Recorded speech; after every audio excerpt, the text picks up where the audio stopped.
尊敬的面粉们好，今天你们赚钱了吗？啊哈哈哈哈，嘿嘿嘿嘿，应该是赚到钱了吧？恭喜一下面具人的会员和及时的收看到了我上期节目的观众朋友们啊！听我的预判，看加息50个基点，我上期节目明确的预判准了，对吧？包括37000到38000点位的比特币这个位置去加仓，那你们就能赚到钱了，对不对？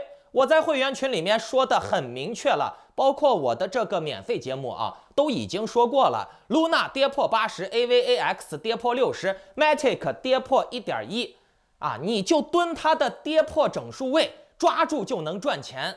我的会员按照这个操作，包括看我免费节目的观众朋友们，按照这些个操作都是无脑赚钱。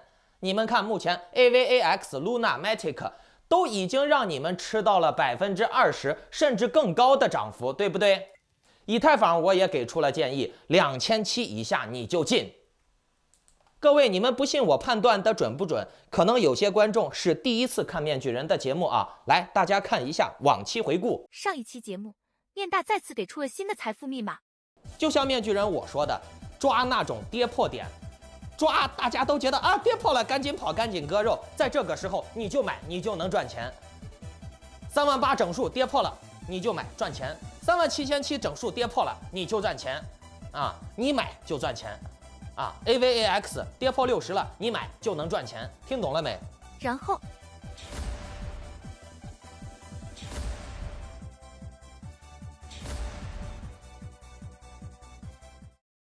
看完了吧？没问题吧？面具人判断的准不准？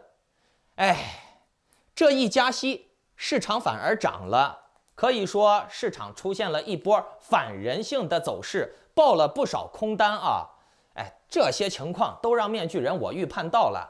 你只要能及时的收看到我的节目或者加会员，都是很好的选择。现在美联储加息的靴子已经落地，可是缩表还有国际局势也是值得我们观察的。接下来是悲观还是乐观？我们该怎么操作？这很重要，因为是能决定我们赚钱的关键点嘛。大家仔细的听完今天的节目，就能赚钱啦，就能赚钱啦！哎，那节目开始之前呢，请检查一下你们是否打开了屏幕下方的点赞、订阅、小铃铛，否则呢，错过了面具人的财经讯息、政治风险预警，而导致你没赚到钱，或者是被政府的恶性政策割韭菜了，可不能怪我哦。那顺便把今天的这个节目转发分享到3个平台以上，截图发送到我的邮箱，并且附上你的狐狸钱包地址，就可以参与抽取这个月的 NFT 大奖了。中奖人数依然是10人。好，来讲正题啊。美联储加息了50个基点，尘埃落定了。那这也是近20年以来的最大加息幅度。然后呢，你说这加息吧，市场上流通的钱就会变少，对不对？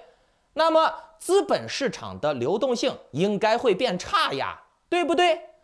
那这加息就应该妥妥的是利空呀。可是你们看，比特币直接从37000、38000反弹到了4万多。美股的3大指数单日涨幅也达到了2%，也创了最近的涨幅新高。不对呀，怎么市场又反人性操作了呢？那币圈资本市场不反人性，他们怎么赚钱呢？你说是不是？如果迎合了大部分人的人性，那他们这些庄家就别活了。对于这一次币圈的反弹上涨呀，美股上涨呀，加息了以后反而上涨，很多人的解释是，市场之前预期加息是0.75，这次呢只加了0.5，没有加的那么多，没有加的那么严重，所以呢是利好，所以就涨了。那面具人，我觉得这个理由比较牵强啊。我真的有点想笑啊。其实你们纵观历史啊，加息之后上涨的概率还是略微高于下跌的概率的。我真不知道很多网上传的那些加息就一定是利空，加息完了绝对会暴跌，这些消息是哪儿来的啊？就连我面具人上一期节目虽然说有点恐慌，但是呢，我还是告诉你们淡定加仓抓跌破位没问题悲观归悲观，但是我们的交易和操作还是要做的，对不对？我不会像那些什么博主呀，跟机构穿一条裤子的人给你们散播恐慌啊，让你看空，然后呢再反指标爆你们。反正币圈就是这样，大胆抄底，小心追高。你只要能做到这2点，赚钱就是那么简单。加息已经是确定的了，市场现在也反涨了。可是这个涨势能维持多久呢？我们该在什么时候收手？大家可以关注一下缩表。现在除了加息之外，网上各路神仙还频繁地提到了一个概念，那就是缩表。那这个词儿被好多网红呀，甚至网上很多不知名的一些普通网友反复的在念叨。这个缩表你们知道是什么意思不？面具人，我敢肯定，很多币圈的人并不知道缩表是啥意思，但是呢，他们也会跟着喊缩表、缩表、缩表，就跟鲁迅的那个小说里面写的村口的狗叫了，其他的狗也跟着叫了起来。可是这些狗并不知道他们叫的是什么意思，他们为什么而叫？来，我今天给大家上一课吧，干货。缩表是啥？我也不用像那些网上的大神给你用这个专业术语、那个英文单词儿给你解释了。我给大家简单直白的讲一个概念啊。缩表缩的是什么？这缩表缩的东西就相当于，微信大家都用过吧？这缩表缩的东西就相当于你存在微信里面的钱，那你的余额数字就相当于微信对你的债务，是不是？你可以用这个数字去消费微信对你等额的债务，明白了没？你存在微信那儿有1万块钱，微信给你余额里面打上1万块钱的数字，这个数字票票就是微信对你的债务，就是缩表的那个表，明白了没？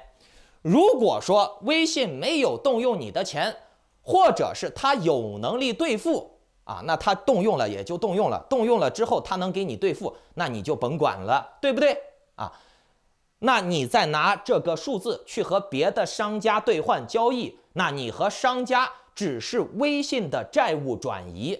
如果说商家需要兑付，则微信需要销毁它的这个数字额度，由微信支付实际金额给商家，那这种负债表也就取消了，那个数字也就清零了。听明白了没？微信给你发的这些数字就相当于缩表的那个表，就相当于一个债票，而缩表缩的就是这个数字，这个债，将政府认为不是很稳妥的泡沫给它挤爆，把这个钱回收回来，让它硬着陆、硬落地。说白了，政府可以举债发债券，你微信不可以，明白了不？以前倒可以政府也能发债，政府也可以发这种票票，发这种数字，你微信也可以，大家都可以发。可是现在要缩表了，那缩的只有你民营企业，政府肯定不能被缩吗？对吧？说难听点，我政府不会倒闭，你微信万一兑付不了了呢？是不是？这个缩表其实是有选择性的，这就和习近平的选择性反腐是一样的。你是我的人，我就不缩你；你不是我的人，我就用缩表干你。缩表就类似于习近平这几年一直喊的去杠杆，其直接产生的作用就是冲击中下层的生意人。那问题就来了，去杠杆，去杠杆，怎么去杠杆？去谁的杠杆？这是政府说的算，对不对？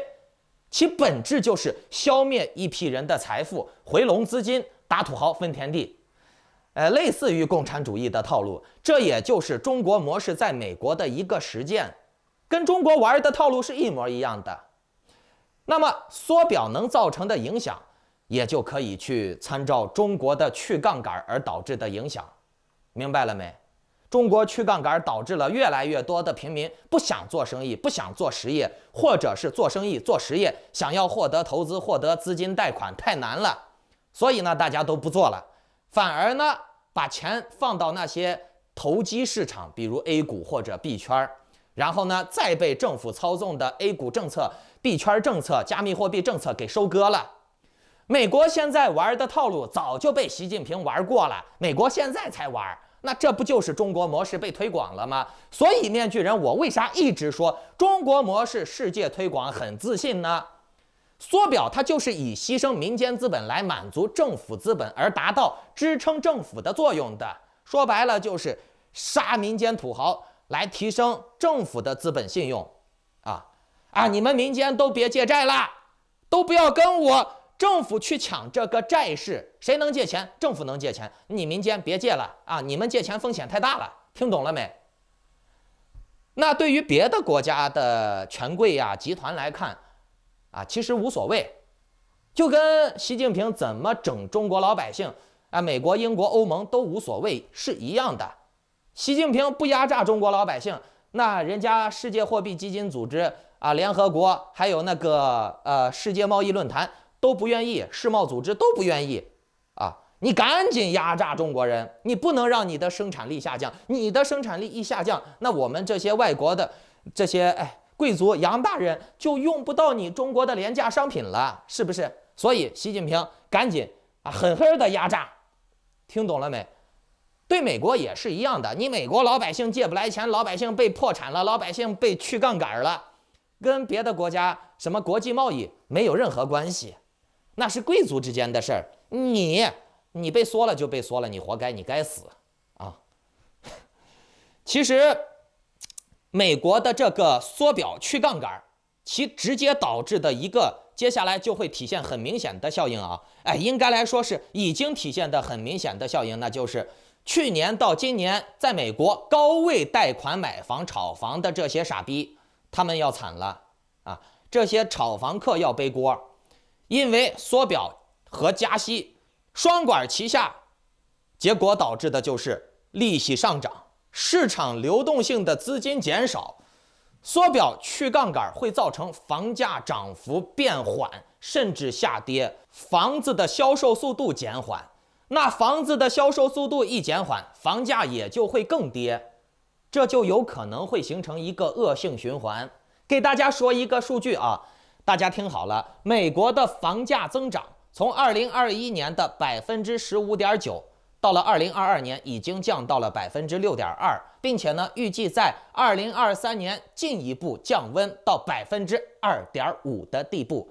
那么也就是说，2021年前后买房的老板们就成了接盘侠了，就成了大傻逼了。其实美国以后也会走跟习近平一样的方针，那就是真正有钱的人去买房。什么穷人中产呀，想要贷款买房呀，你就洗洗睡吧实在没办法了才会让你贷款买房但凡有一点点办法，来你们租房子也不错嘛，是吧？政府还能搞一些什么租房的限制政策呀，租房税之类的为啥呢？因为政府不愿意让老百姓借钱了，而且政府也不愿意让老百姓过得太安逸。让老百姓过得太安逸了，人都有钱了，谁还干活去呀？对不对？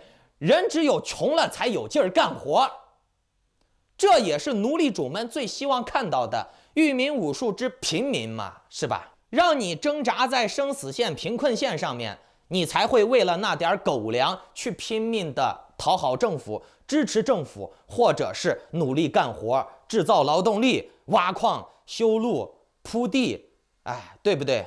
盖楼。如果你都赚钱了，你天天躺在家里面玩游戏吹牛逼，谁来干活谁来种地？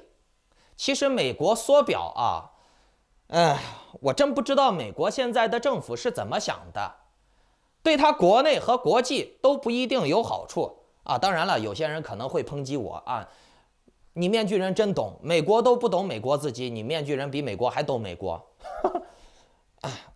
那也有可能是我一厢情愿的想法吧。不过你们仔细观察，美国一缩表一加息，这个机会让普京抓住了。美国一旦加息缩表了以后，美元必然会降低流动性，那么很多资金就会被逼回到美国。你们看嘛，日本就是第一个挨刀的，日本现在跌成个球了，对吧？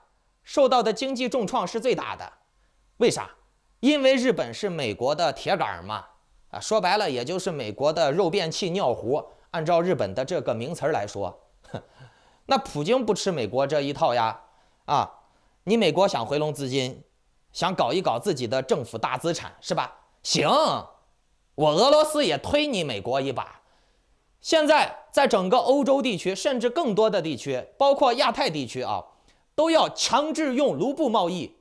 普京现在释放卢布的流动性，你看，你美国收紧流动性，那我卢布就增加流动性，我俄罗斯就增加流动性。美国政府退而保政府保守，那我俄罗斯就玩奔放主义，扩大卢布的世界实用性。所以，各位你们看啊，外汇里面、法币里面，卢布现在是最猛的，没有哪一个法币还有外汇比卢布还猛的。从面具人推荐的0.6涨到了现在的快接近1.1了，几乎是翻倍呀！各位有没有见过法币快翻倍的啊？外汇快翻倍的，这个杠杆也太猛了吧？为啥？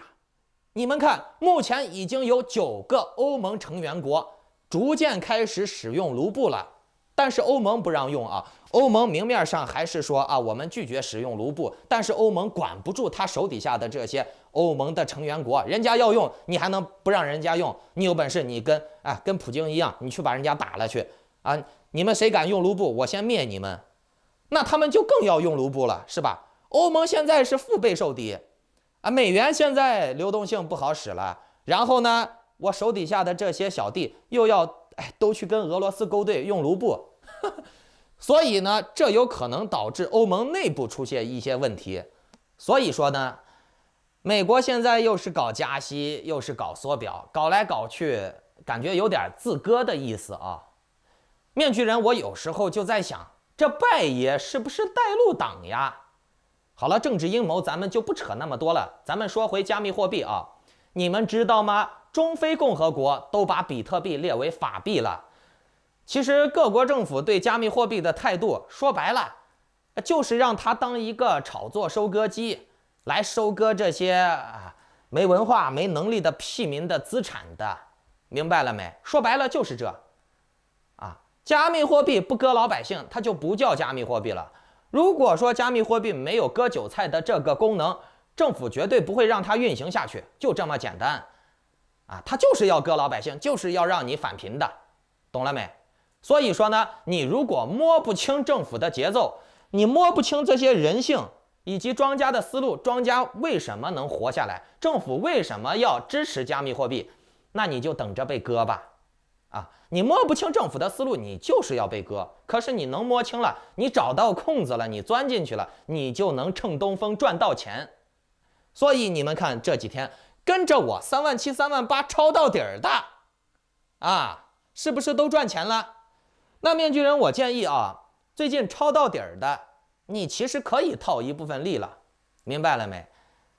不过呢，接下来几天我还是略看好，我先要看一看比特币能不能上41000，我自己设的避险点位还是按照38000去看。如果说跌回了38000，我大不了不赚钱嘛，或者是少赚一点，对不？等于我没风险嘛。可是如果我拿这种没风险的仓位去搏一搏更大的利润也是可以的，反正我没风险，是不是？所以各位，在39000的这个区间可以去加一点仓，甚至39500、39300在这些点位你都可以考虑加一加。实在胆小的、害怕的，你就往38000继续蹲当然了，38000我不一定能保证你能蹲到所以说面具人我自己也会在39000左右加一点点那 AVAX 还有 Luna Matic 早上是到了一个高位接下来呢到晚上或者凌晨的时候，你可以再看一看它会不会回调，然后呢你再考虑分段向下挂单它回调也不会回调太多了。这是最近这2-3天再往长一点看，半个月、1个月，并不是很看好。但是最近做点这个小波段，继续撸羊毛还是不错的出现回调你就可以进一点，但不要期望过高，因为大利好目前还是没有明白不？如果你们想要更及时的币的操作点位，包括参与我接下来的革命性项目的早期入场机会，以达到风险最小化、利润最大化的话，那就请下载 Line 或者 Telegram， 搜索添加 ID Maskman118，办理会员入群手续，和我们这些真正高素质、有资源的人交朋友。或者呢，你们也可以去那些什么吹牛逼群呀、梭哈群呀、all in 群呀、信仰群呀，什么真善忍群呀。号召你做大善人呀，为人类大爱付出你的光明呀！去吧，再见。